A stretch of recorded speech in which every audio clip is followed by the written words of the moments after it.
Hi hello welcome to my channel. ఈరోజు పాయ అనేది ఎలా చేయాలో చూద్దాం. పాయ కావాల్సిన పదార్థాలు: పాయ మేకపోతు కాళ్ళు తీసుకొని నీట్గా వాష్ చేసుకోవాలి. వాష్ చేసుకొని ఒక 10 to 15 విజిల్స్ దాకా పెట్టుకోవాలి.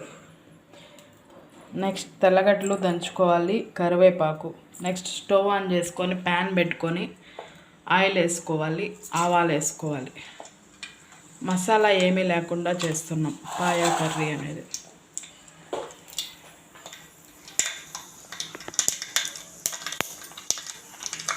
ఆవాలు వేగినాక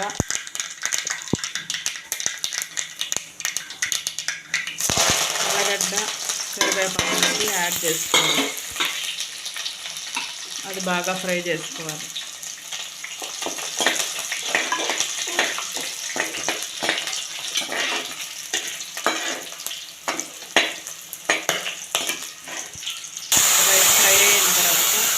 పాయ అనేది యాడ్ చేసుకోవాలి వాటర్తో సహా. నెక్స్ట్ కారం 1 స్పూన్,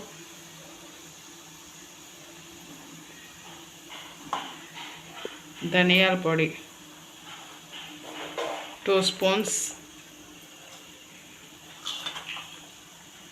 పసుపు కొద్దిగా వేసి అన్నీ మిక్స్ చేసుకోవాలి. తగినంత రాళ్ళు ఉప్పు అనేది యాడ్ చేసుకోవాలి.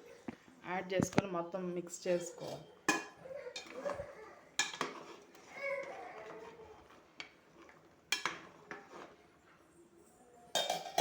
మసాలా కూడా యాడ్ చేసుకోవచ్చు, కానీ మసాలా లేకుండా చేస్తున్నాం ఇప్పుడు పాయ కర్రీ అనేది. కొంతసేపు ఇలా బాయిల్ అవ్వాలి, కర్రీ అనేది దగ్గర పడేంతవరకు. ఫైనల్గా కర్రీ అనేది రెడీ అయ్యింది, ఇలా వస్తుంది. ఇప్పుడు సర్వింగ్ బౌల్లోకి తీసుకుందాం. ఫైనల్గా కర్రీ అనేది ఇలా ఉంటుంది. చూడండి, పాయ అనేది చాలా సాఫ్ట్గా ఉడికింది. చూడండి, ఇలా అనగానే చాలా సాఫ్ట్గా పీసులు పీసులుగా ఇదైపోతుంది పాయ అనేది.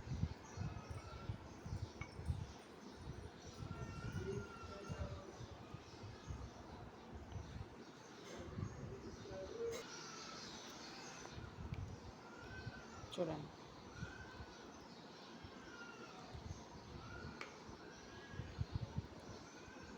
చాలా సాఫ్ట్గా అనేది పాయ అనేది రెడీ అయ్యింది. మా వీడియో మీకు నచ్చినట్టయితే ప్లీజ్ లైక్ అండ్ సబ్స్క్రైబ్.